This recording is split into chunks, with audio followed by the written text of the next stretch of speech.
Yeah, but then she's a music teacher, all kinds of little things, but she just had her first training where she mostly just stood around and watched people. Yeah. Yeah, but she said it was so fun. That's cool.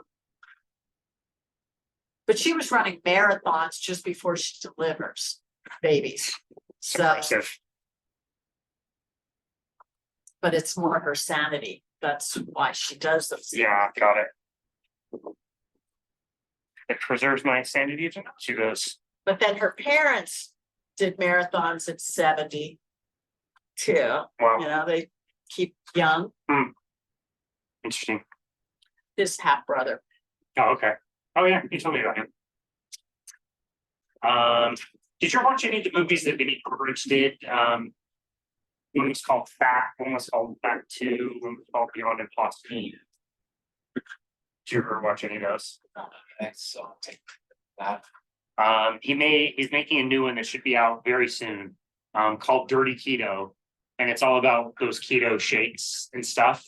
And the first brand mentioned is Keto Chow. I mean, I bought a few, but I've never tried it. Yeah. But then you have to add the fat to it. That just seems kind of weird. It's just, yeah, it never made a lot of sense to me. It's just protein. Anything that you added fat to would be high fat, and you call it keto because it has so much fat in it, but it's not, there's nothing different in the actual protein powder itself that I notice. Yeah. But there, fasting drops, those are good in water, electrolyte. Sure. I mean, there's sugar in that protein powder. Whether or not you want to believe sugar is good or bad. That's a nice car. Maybe that's fun. It's a nice car. If you can still afford lifetime. But then they were saying they were being grandfathered into the new charges, so they can't quit because they can't afford it. I had not heard of that. I thought everybody was being charged more, so that really surprised me. Yeah. And then the charge to use the pool. Yeah, that was ridiculous. That Yeah. they were starting that for there, but they didn't charge. They wanted to check. I remember that. There was nothing inherently different about what they ended up calling the beach club, right? It was just like, it's the same pool with the same amenities. We're just calling it something different to jacking up the prices. Right. Because you always had the towels. Right. Or like when they took it up to the level from gold to like platinum or something, it started offering like mouthwash in the bathroom or something like. Is that really? Could your camera pick up that if it was on your easel or the picture you wanted? Maybe. Shining, you'd have to angle it. Yeah. It'll pick it up on this. I don't need this the whole time. I'll just need a part of it tonight. Yeah. Yeah, and I can fold it and set it back down. Cool. And like I said the first time, I am recording this for YouTube. So if you don't want to be recorded, you're out of the picture. But if you do, you can. You can also, if you have questions, you can. I'm just gonna... Oh. So let's get started. Any questions from the first week?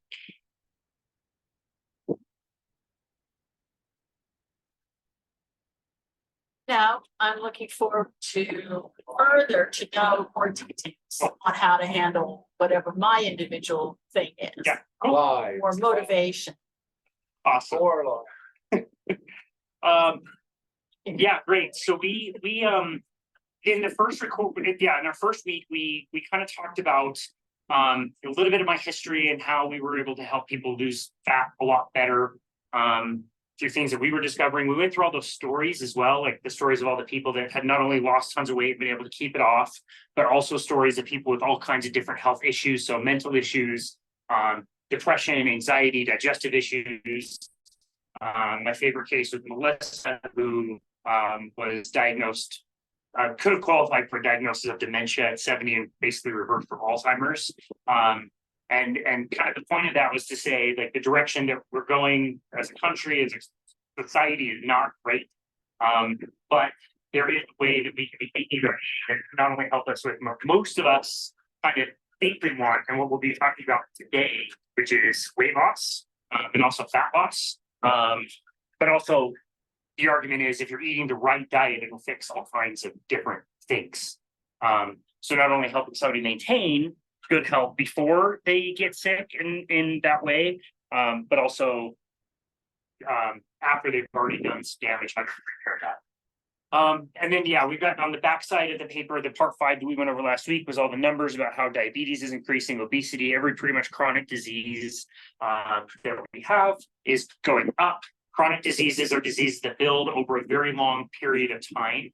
An acute disease or an acute problem is like an infection, or if you break your arm, that's an acute stress you go to the hospital for. Turns out their hospital system is pretty bad.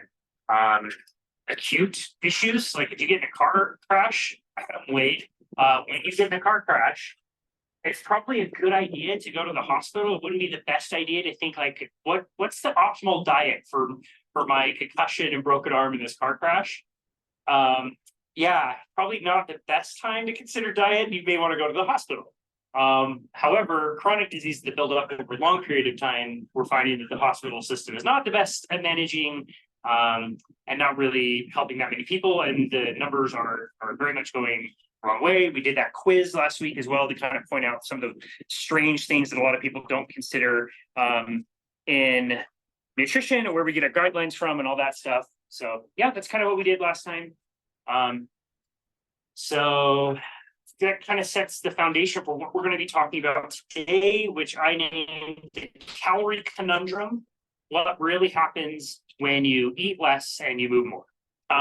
This is a good one to have some visualization on. So I do have a whiteboard. It's also very windy. So well, I'm going to put it up when we absolutely need it, but it will help kind of illustrate the point.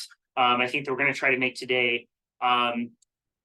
Yeah, so again, just kind of what we talked about last week, as far as like, the rules that we put in the very beginning. Make sure you're keeping in mind whatever your goal is. You're in charge of your own health. Don't try to outsource your health to anybody else. People selling nutrition plans and supplements and whatever are trying to sell something. So always be wary of that. You're in charge of your health, like I said. Try to understand the principles and everything that we talked about today and apply them to your life, and have a good time with them. So we are going to start out by talking about Rex. As you said, best part of this was Rex, a dog. Yeah, exactly. Rex. I adopted Rex in 2015. I believe he's now, it's gonna be 12. Kind of old. But the question is, why isn't Rex fat? So you see a picture of Rex and you see a food bowl right next to him. When this picture was taken, he didn't have his brother Tucker, who came with Bethany when she moved over to Utah. This was just Rex. He was living alone. I used to feed him. So the food bowl was out all the time. We could feed anytime. With Tucker, their behavior, we decided to just feed them once a day, but they can eat as much food as they like. So what I do is I keep the food bowl out. I keep it out for like 20 or 30 minutes. I'll go off and do something different. And then when I see that they're back on their spot, on their ottoman, I know that they've eaten for the day, and I take their food bowl and hang it out. But I don't limit however much food they have. Rex does get a moderate amount of exercise, but mostly in the form of sprints. So I'll take his chuck it ball and throw it on that hill in front of my house, and he'll run and grab it, bring it back. We'll do that a few times a week, and then just kind of let him like walk around on the hill. That's basically his exercise, but it's not like we're taking him on hour-long walks every single day. Let him out a few times, then we play with him on the hill. So Rex doesn't really exercise that much. Rex can eat as much food as he wants, and I'm not the best pet owner. So I've never taken Rex to the vet as long as I've had him. It seems to be fine. He doesn't have any problems. But I also don't feed him the best food. I get the cheapest food that I could find in Costco, and that has always been his diet. I know a lot of people who are great pet owners and feed their dogs raw or different kind of mixed food, whatever. We used to just feed dogs table scraps, and they were fine with that. But yeah, I just feed Rex crappy kibble, and that's what he eats. So the question, why isn't Rex fat? we look at Rex, you can see he's very lean and muscular. He's the same way today. Again, at age 12, he can eat as much food as he wants. He doesn't exercise all that much. And the quality of his food, we could argue, is not that great. Why isn't he fat? Well, because you let him eat what he wants, and then he tells himself, I'm full. Yeah, that's a really good theory. I think most kind of animals in nature can kind of regulate their hunger and know when they've had enough versus they need a little bit more. And the food is not out all day long. Yeah, the food is not out all day long, so he is restricted in the time window that he can eat. Not restricted in the number of calories he can eat. But yes, it is like the time restricted kind of eating. It's just once a day. But the Twinkies aren't available. So that's an interesting thought. That's an interesting thought. I've wondered, like, if you change the food composition of the food, if he might gain some weight if you fed him, what we would probably all agree on is like unhealthy food or like sugar or whatever. And you don't give him dog treats throughout the day and every time you go out. Not many. Yeah, like every other day we'll give him a duck neck.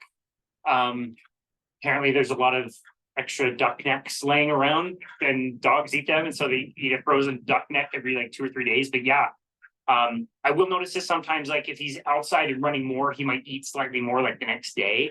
That's just my observation of feeding up the food bowl where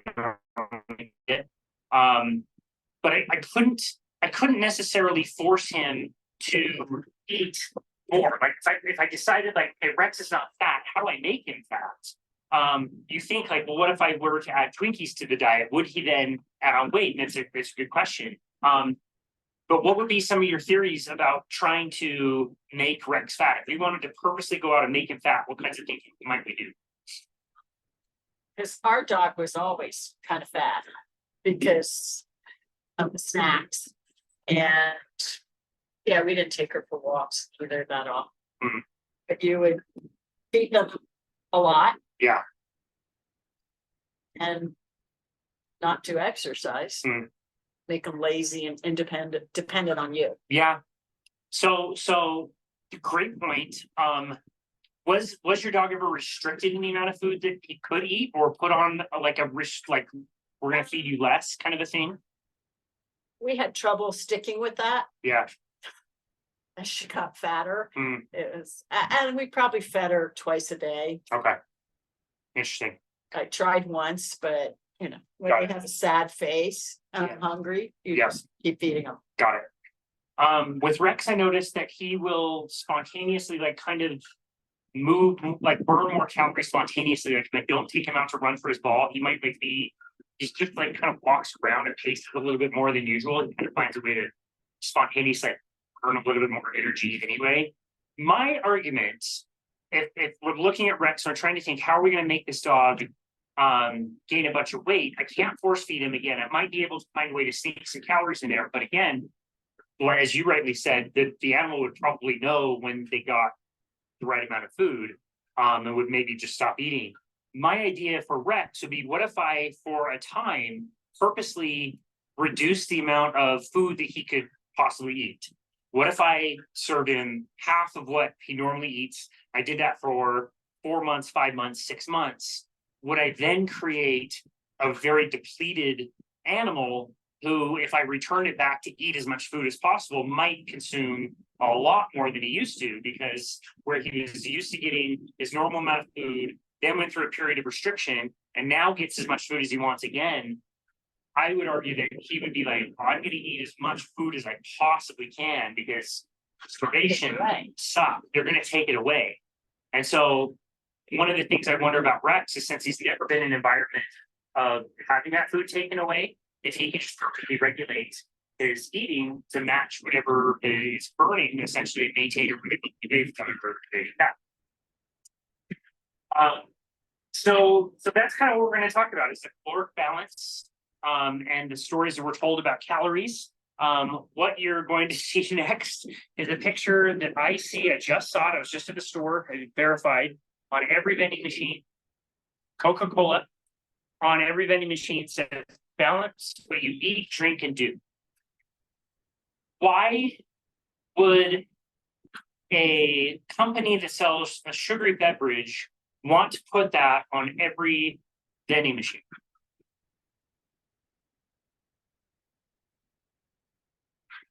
At first, it seems good, It seems right? great. Like, oh, I'm not gonna do too much sugary drinks, but it gives you permission to have that drink. Yeah, if this is true, balance what you eat, drink, and do, then all you really need to do is say, okay, there's 150 calories in a drink, and have this burning 150 calories. That might just mean I can go on a walk for a little while or whatever. If you've ever used, a calorie tracker or a piece of gym equipment or a heart rate monitor, you could burn 150 calories fairly easily if you wanted to. But yeah, it's interesting to think, like, why would a food company who has a fiduciary responsibility to make money, why would they talk about caloric balance on their own products? Interesting thought. Maybe they want to distract us from what's the most important. And maybe people might be thinking they're doing a great thing by drinking diet drinks, when the reality is maybe that's arguably better or worse. Or maybe they know people won't really do what they're supposed to do. Great point. That's a really good point. Knowing that somebody would have to burn 150 calories, that requires obviously some effort that I think all of us know, like, a lot of people might not be willing to do that. It's a really good point. Okay, so have you ever been in a period of consistent weight gain in your life? Not like I'm actively like getting myself up to like 600 pounds, but just like steady, gradual kind of weight gain. You ever had that in your life? Mine is after Christmas Okay. till Mother's Day. Okay. And it's the candy that's laying around the Yeah. house. And then it's like, where did those 10 pounds come from? 10 pounds. Okay. Or like COVID lockdowns, where Yeah. everybody ate more. Yeah. Because it was available, they're Yeah. home all day, they're Yeah. snacking. Okay.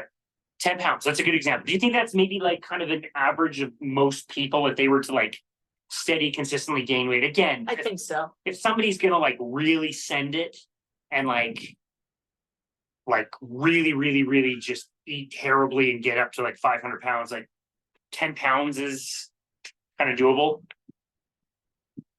10 pounds is great compared to 200 pounds. Right. And then let's think like maybe over what length of time. So yeah, the 10 pounds in that period of the year, but maybe you're more weight stable or losing for some of the rest of the year. So you might be fluctuating. But what would be, should we say like 10 pounds in 10 years is fairly common? Maybe a little bit more than that, would you say? Seems like it's more like 100 pounds in 10 years. For some people. And then it probably becomes so hard that you can't lose it, that you just give up. Yeah, And probably. then, okay, here's another 50 pounds. Yeah, that's Or the back and forth between dieting and losing it, Yeah. and then gaining it all. Yeah. Okay, perfect. So obviously different situations, but if we, for sake of argument, let's say that somebody is gaining, let's say 20 pounds. We'll say 20 pounds every 10 years, and it's just kind of a slow, steady weight gain. How much would that person need to overeat on a daily basis to gain 20 pounds in 10 years?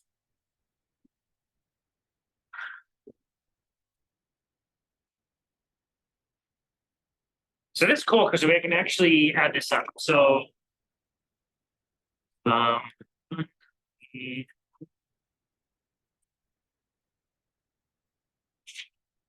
But I'm thinking it's like that extra meal that you go out and eat, or let's have ice cream, let's have a snack today. Yep. And then 3 hours before I go to bed. yeah, And all those little change things the is kind of diet, adding in. or while the children are little and you just snack and eat all day long. So there's probably lots of ways. There are. Okay. Yeah, probably are.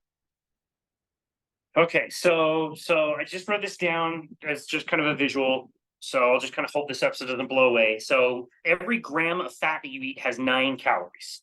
A gram of both carbohydrate and protein are a lot closer to 4 calories. Calories are a measurement of heat. It's a certain amount of water to be heated up by 1 degree. I should know exactly what the formula is, but it's just a measurement of heat, if that makes sense. And we use special machines to determine how many calories is in a certain quantity of a certain food. And then we can also do the kind of testing that I was doing back at Lifetime, the whole reason why you met me to begin with, by measuring the breathing, because the breathing will tell you exactly how many calories somebody's burning, whether they're resting or whether they're exercising. And we can also see how much of the calories are coming from fat that's being burned versus carbohydrates, your 2 energy sources. You can learn all of that through the breathing. So we have 1 pound of fat is 3,500 calories. So if you want to lose 1 pound, you need to figure out a way to get 3,500 calories out of your body and out for good, and you'll have 1 less pound of fat if you burn 3,500 calories of fat. We do the math. So if we say 20-pound increase in 10 years equals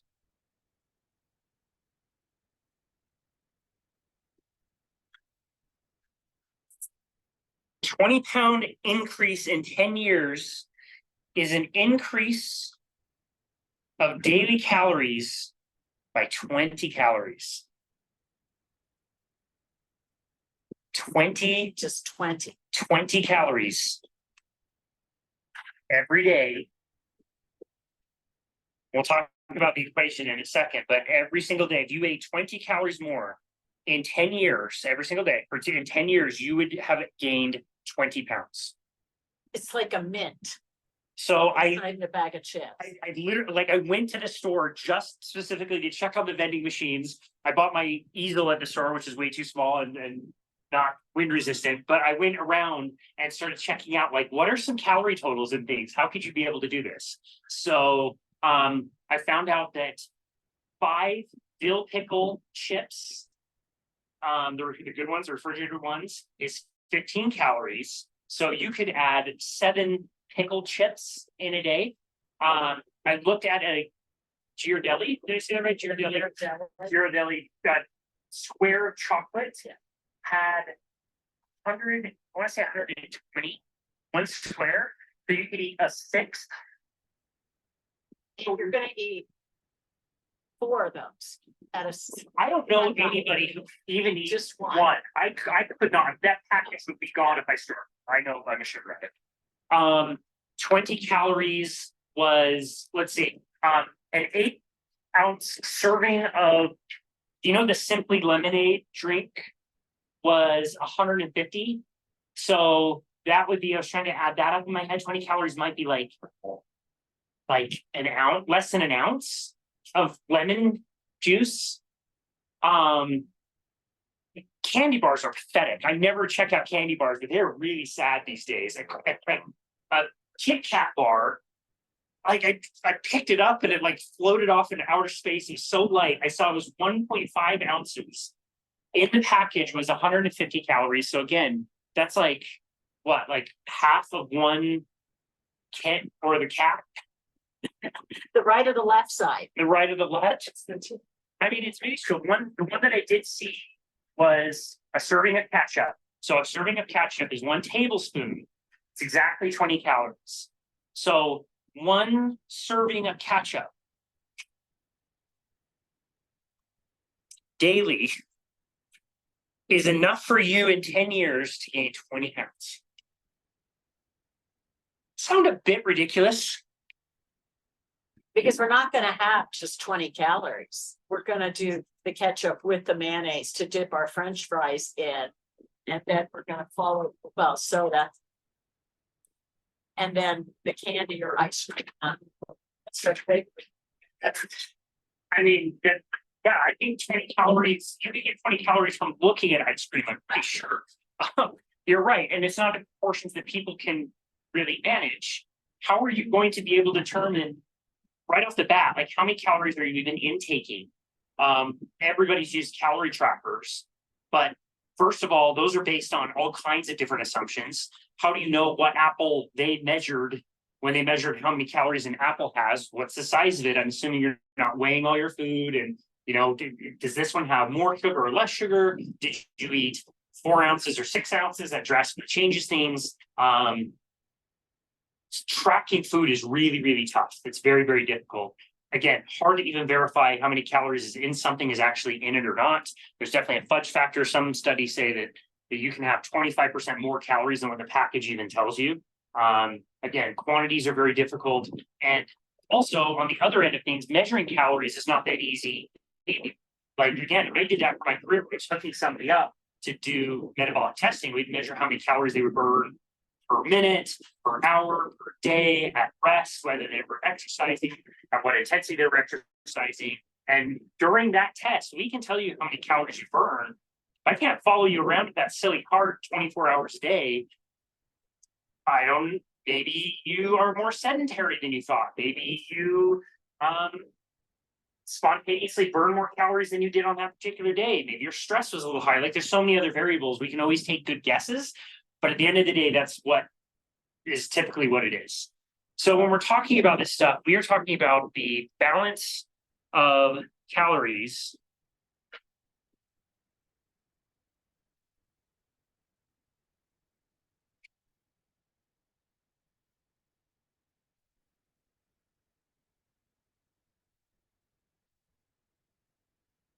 and I'm going to draw this little scale. It's also on the on the handout, which you guys have. That's also available on the website for the digital version. But typically, when people are talking about calories, this is what they're talking about. They call calories in, calories out. If I went and asked 100 people on the street, how do I lose weight? 99, I would expect, would say, well, you need to eat less and you need to move more, right? This is a very simple law of physiology that basically says, you know, energy can't be destroyed. You need to do something with it. And so all the energy that we have in our body needs to be accounted for. So if these are the number of calories I'm taking in, and this is the number of calories that I'm expending, we call this caloric balance. Again, hard to validate. We can't always know for certain, but typically speaking, we can just assume if somebody's weight is staying stable, we would assume that their calories in are matching the calories that they burn, or their out calories. Now, the out calories, well, first of all, if you see the chart on the handout, they're going the other way.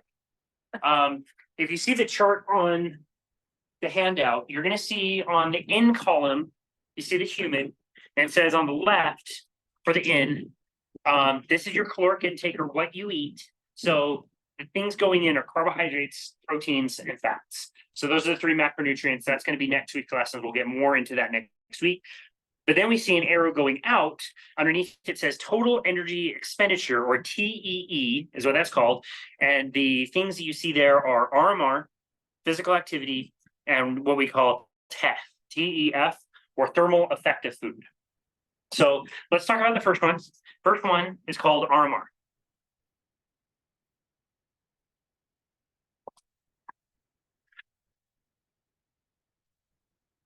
RMR, you guys will know this, stands for resting metabolic rate. Resting metabolic rate. Your resting metabolic rate is the number of calories that you have no real control over if you want to be alive. It's the number of calories your body will just naturally burn on its own. So you need calories, you need energy to be able to use your brain. You need calories, which uses up a lot of energy. Your heart needs to pump, your kidneys need to function, your all the things that keep you alive, the body heat that you generate, all that stuff comes from a baseline level of energy, and that is called your resting metabolic rate. It's kind of deceiving when you do get on that treadmill and it does like a calorie counter. You get your heart rate up to like 120 and it shows you're burning, say, 5 calories a minute or 8 calories a minute. Well, part of that equation is the calories you were already going to be burning if you did no exercise at all. It's just you're doing slightly more work. And so, yeah, you're burning a few more calories, but your resting metabolic rate was already going to be burning a bunch of those calories anyway, because it needs to keep you alive.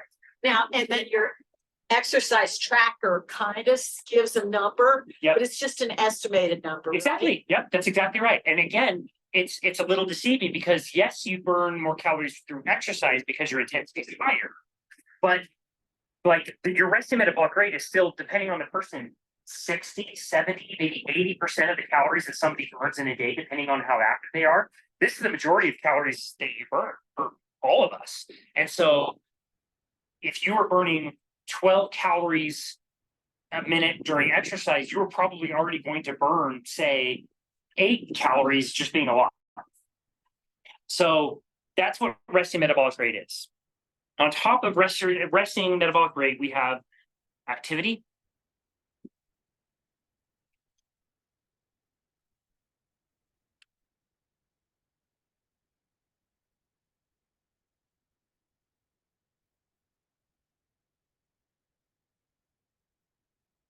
So resting metabolic rate, on top of that is your activity. So the question we would ask our people is like, how active are you during the day? Do you feel like you're sedentary? Are you more active? Somebody who is at a desk job is naturally going to burn less calories than somebody who is throwing boxes around at UPS. So that is the second portion of the number of calories burned. Obviously, that's going to be very variable between people because, again, some people are more active, other people are less active. I'm also throwing in parentheses, we're going to say workouts. So we do burn more energy when we work out. Again, it's not as much as people think, but we're going to put that under activity level. So if you start a workout program, your total energy out initially is going to be greater. That's going to go higher. Lastly, we're going to put TEF for thermic effect of food. And this just simply states that basically the digestion of your food can vary based on the types of foods you're eating. So for example, have you ever gotten the protein sweats? When you eat like a lot of meat and all of a sudden you like feel like you're like really hot, getting sweaty or whatever. Protein in particular takes a lot of energy for your body to break down. So if you eat protein in your diet, which again is one of the 3 macronutrients going in, that has a thermic effect of food, which means you're actually using part of the energy that you just took in by eating the protein to then take it apart, burn it, use it, whatever. Okay, so again, coming in is fats, carbs, and proteins. Coming out, thermal effect of food, activity, resting metabolic rate being the biggest one there. And again, let's say all of these things taken into account, if we could account for them accurately, we could say maybe a person is eating 2,500 calories and maybe they're burning about 2,500 calories. And they just kind of naturally can kind of stay at that state for a while. Well, now, what if we want to create weight loss with somebody? This is even. We want to tip the scale. So now we want it to go in a way that is lower on one side and higher on the other. So that this now does something more like this. How do you lose weight? Again, calories in, calories out. Everybody will tell you to be able to lose weight, you need to eat less and you need to move more. So if I can't really consciously control my resting metabolic rate. If I could, that would be a nice way to increase But if you take calories. it less, does that cause that resting rate to go down? You got it. You got it. I'm listening. Yes. Yes, we're gonna get there. Perfect observation. The one that we can control the most really seems to be activity. So I know that if I am on a treadmill for an hour versus sitting on the couch watching Netflix, I'm going to burn more energy doing that. So that's a good one to increase.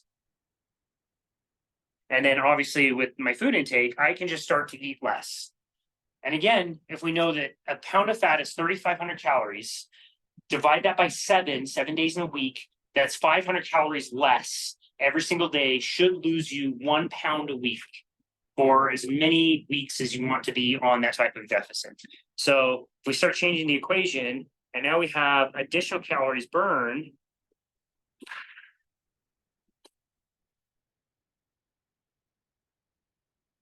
And now we have less calories in. By whatever rate you're able to do that, like classically, we would tell people they couldn't really lose any more than 1 to 2 pounds a week. I don't believe that to be true anymore, but that's what we used to tell people. So to lose a pound a week, if you increase your activity and decrease your food, any combination of the two, by 500 calories at the end of the week. That's gonna be 3,500 calories. You should put there. How many of you have tried this particular way of dieting? How many people have dieted like this in the past? Sometimes it's natural with me. Each time I went back home to my parents' house in a period of grief and heavy activity to clear out their house, then I would lose 5 pounds. Yeah. But it was because of the food I'm not eating. Yeah, good point. Really good point. Sadly, this is all that most people know about how to lose weight. And by this equation, this should just tick off in a really linear way. Like losing a pound a week should be, you lose a pound the first week, you lose a pound the second week, you lose a pound the third week. It's really linear. The truth of the matter of what happens is when we get into this state of calories, the number that we can't control consciously is our resting metabolic rate. So the number of calories that we need to burn spontaneously during the day is now going to start to reduce itself. What does that mean? If I told you that we're going to be heading into a really bad recession in the next few years, would you be more likely to buy a Ferrari or more likely to start a savings account? You would save. I would hope so. Right. Your Or body's you might go, hey, it's going to be bad no matter what. Yeah, So just let's go get just the- go. So some people would just eat like crazy because, hey, yeah, right, right. I can't change it. Yep. Exactly. The body thinks about things energetically like that. Like we live in a world where energy and calories are available everywhere, but that didn't always used to be the case, right? We were hunters and gatherers. We had to hunt our food or kill our food. Now we can just go anywhere and the food's available everywhere. But your resting metabolic rate is all the things that your body needs. What's that? Except McDonald's. Yeah, on the cave paintings. On the cave paintings, you can see the McDonald's arches and the double quarter pounders. Yeah. But it's fake.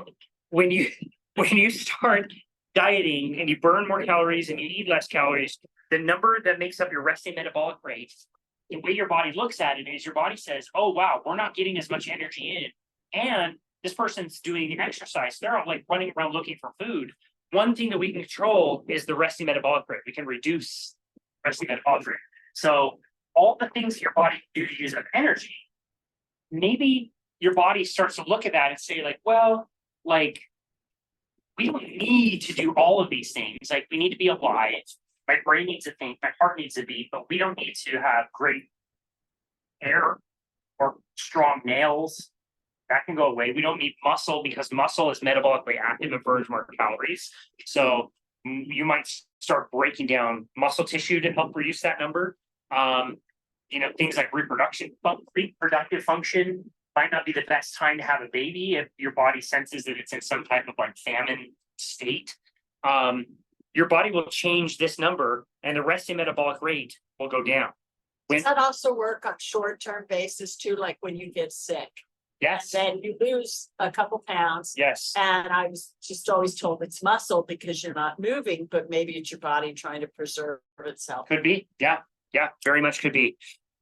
But this pattern will always create this response, which over time, Margie, as you exactly said, your body's going to compensate. Well, now, here we are again. We're calorie matched. We're back to being in the same calories. We just taught ourselves to live on less calories, and the body said, all right, we'll tighten up. We'll think it's, again, a recession, and let's get rid of anything we don't need to do. The pattern that I see, and maybe you'll recognize this in yourself if you've ever done one of these gnarly diets, is you get very cold. Especially in the hands and feet. You'll notice they get really, really cold. People can lose weight for sure, but it definitely plateaus. Like you lose maybe a few pounds in the first week and then less and then less and then less until a few weeks later, your weight is maintained. You're not losing any more weight. People notice like brain function is not really as good or maybe brain foggy. The biggest thing that I notice, people get crazy cravings. Like when you're in this type of a pattern and your metabolic rate's going down, your body's screaming at you to find calorie bombs, anything that's a combination of fat and carbohydrates. So cravings for ice cream and donuts and all that goes through the roof as your body's trying to find any way to get more energy.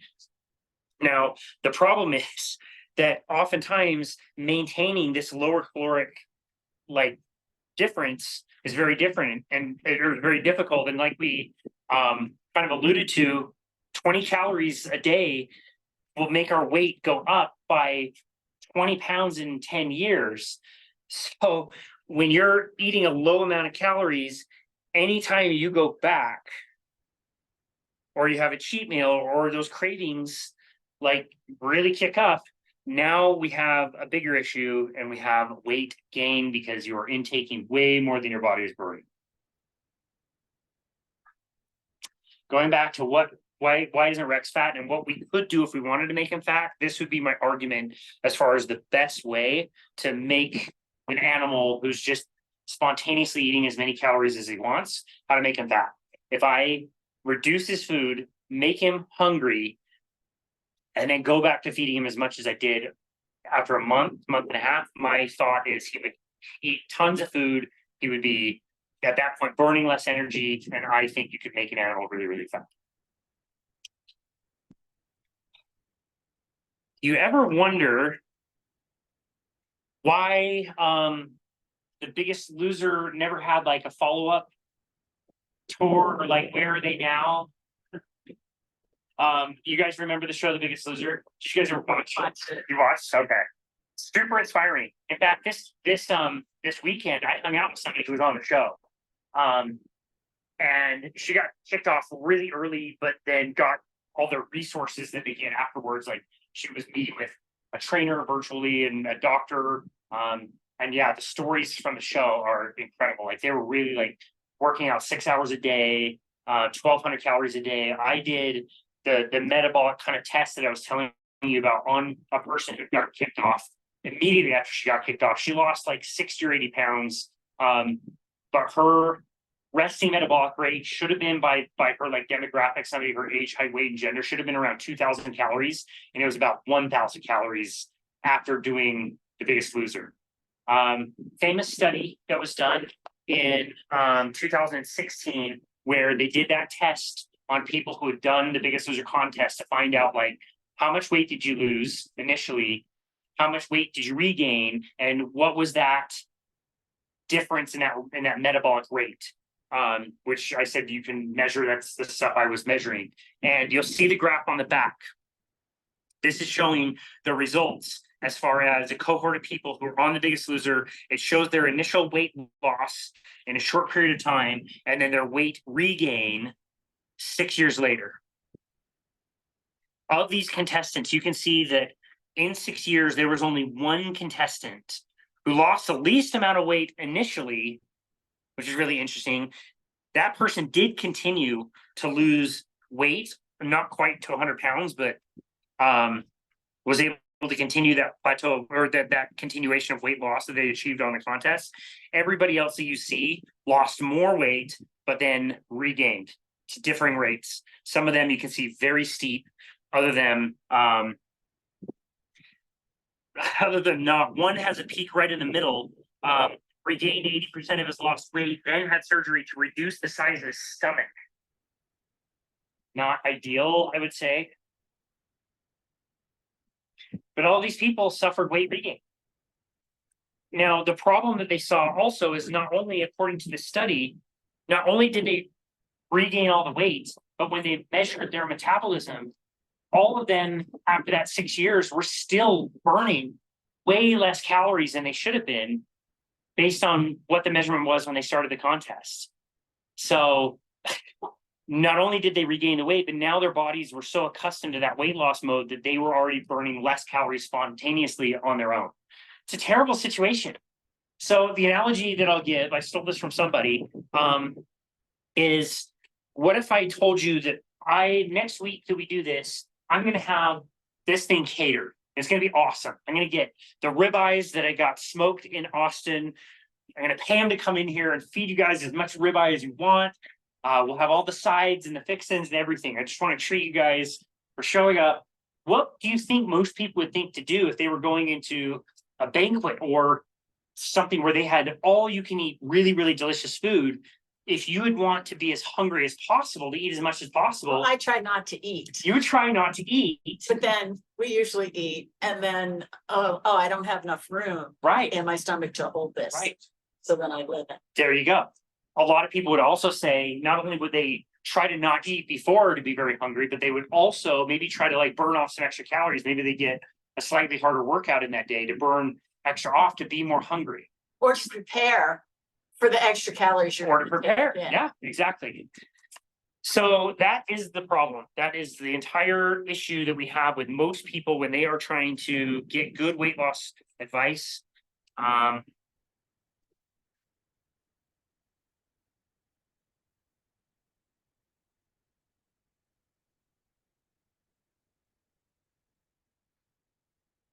And I'm stealing this also from somebody who I've interviewed on the podcast, Dr. Ben Dickman out of BYU. He said this probably 5 times in the episode I did with him. Hunger always wins. Hunger always wins. When you are trying to do a diet and you are starving and you have cravings and you're telling yourself, not this time, like I'm not quitting this time. Quit before. I joined the gym in January. You know, I gave up last year, the year before, the year before, and the year before. This year, I'm not going to. Just remember, hunger always wins.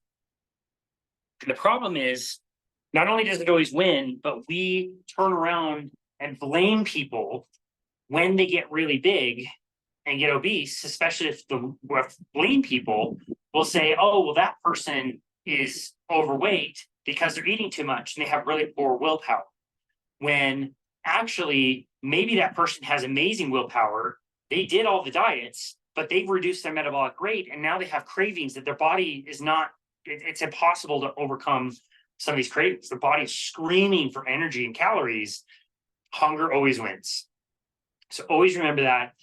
If you, again, felt like you've tried this and you are blaming yourself, you have terrible willpower, you can't do it, everybody else can do it, but something is wrong with you, just remember, hunger always wins and it's not your fault.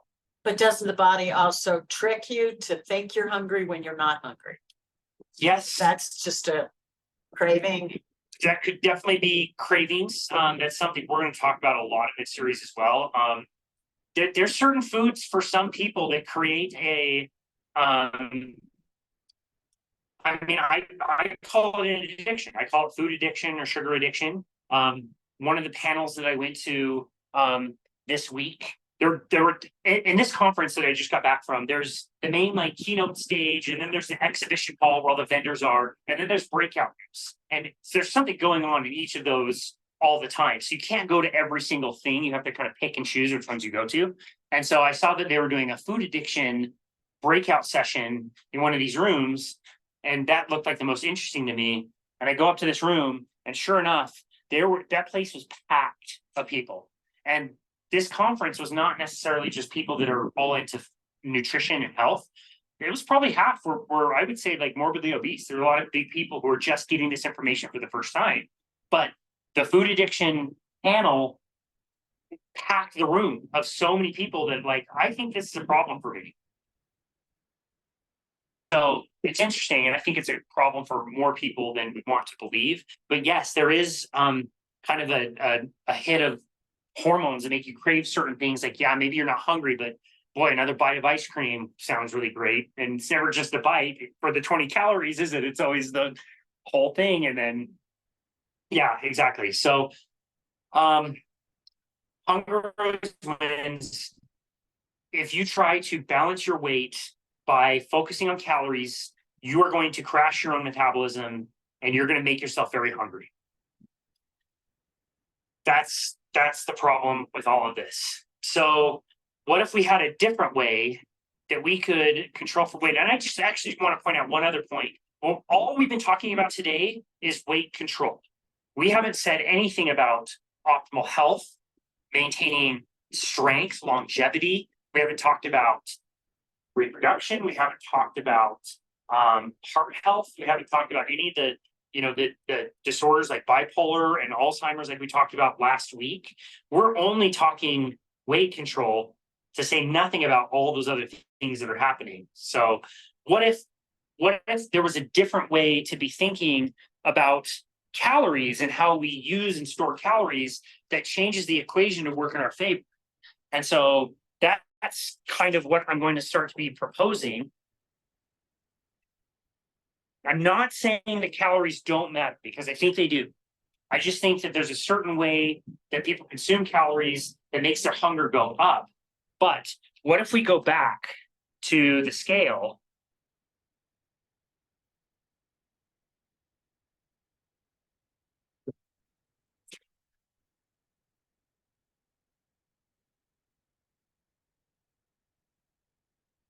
We see the scale and we say, hang on a minute, why don't we even keep it as a formula? But rather than thinking about, I'm going to reduce this and I'm going to increase my output, eat less, move more, what if I thought about my resting metabolic rate? What if there were a way, there's definitely a way to make it drop. Is there a way that you can make it go higher? Can I teach my body to use more energy just in the resting state, so it's always just burning more calories on its own? Then you don't even have to think about it. And it doesn't matter how many calories you exercise, your resting metabolic rate is going up.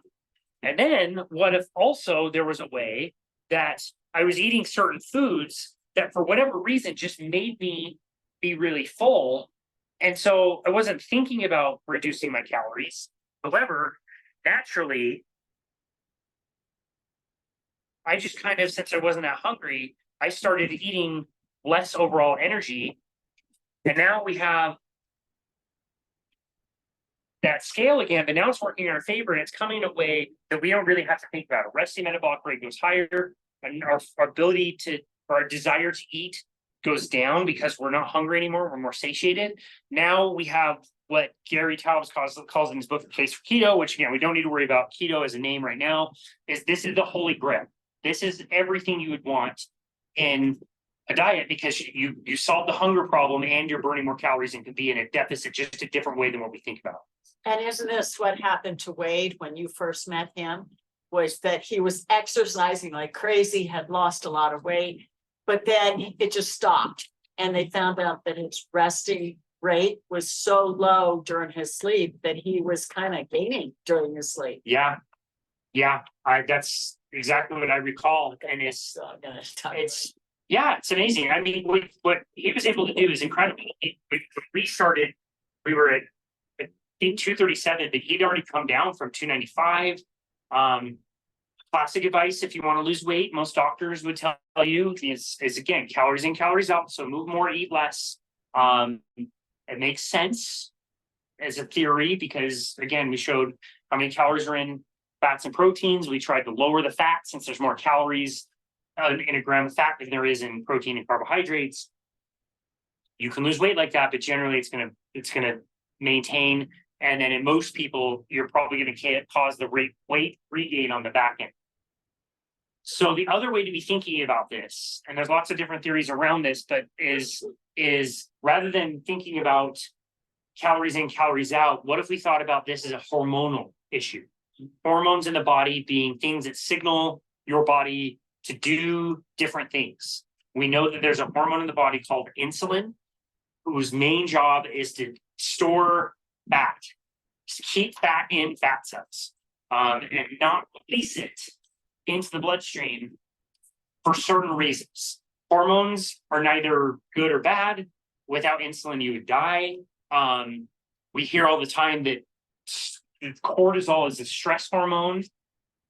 If you have cortisol, elevated cortisol, that's bad and you're going to die. Well, you would really want to have a lot of cortisol if you saw a tiger walk by. That would be a good thing to see. Okay, there's a tiger, maybe I better get the heck out of here, run away, or try to kill it or whatever. If you had no cortisol, you'd be like, yo, what's up, tiger? How's it going? You'd be toast.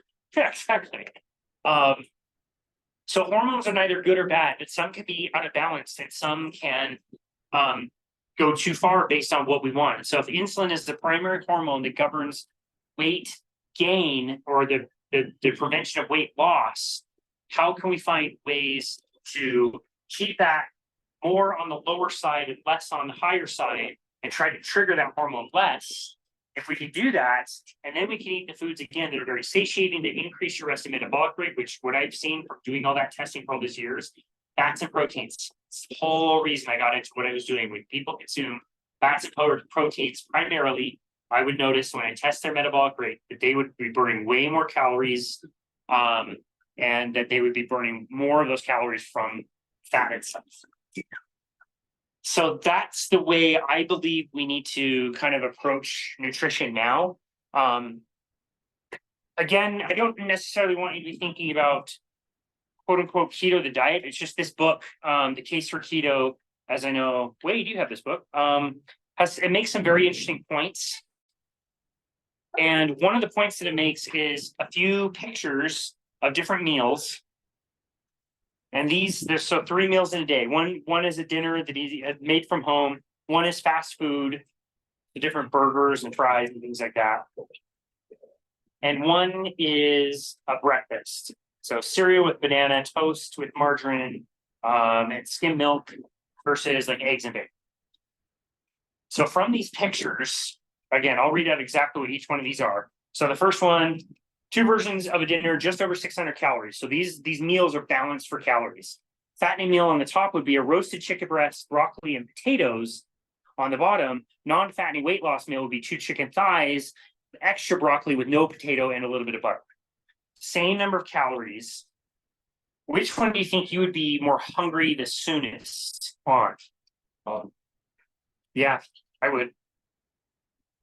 Just The one that has the potato, yeah, I'd be more hungry sooner if I consume that. but we think we won't. Right, exactly. That's why a lot of people think they're eating a healthy meal and don't know why they have so many cravings in like 2 to 3 hours afterwards. Again, another version. So this is 2 versions of a 700 calorie lunch. The fattening meal on the top, small cheeseburger, fries, ketchup, 1 serving. Again, a tablespoon is already 20 calories, and a small Coca-Cola. The non-fattening or weight loss meal would be a double quarter pounder with cheese without the bun. So 2 burger patties, a green salad with ranch, and water versus the Coke. Again, same question. Which one do you think you might be hungrier sooner? Probably the top. This is no question in my mind. This one's the easy one. 2 versions of breakfast, just over 700 calories. Fattening meal on the top. Cereal, half a banana, skim milk for the cereal, buttered toast, and 8 ounces of orange juice. Versus the non-fattening meal of 3 eggs scrambled with cheese and sausage, 2 strips of bacon, half an avocado, sliced, and ice water. Same number of calories. I mean, just that one alone, again, I think that's the most kind of stark one, is looking at the top and thinking like, I could eat that and I could be full for sure, but how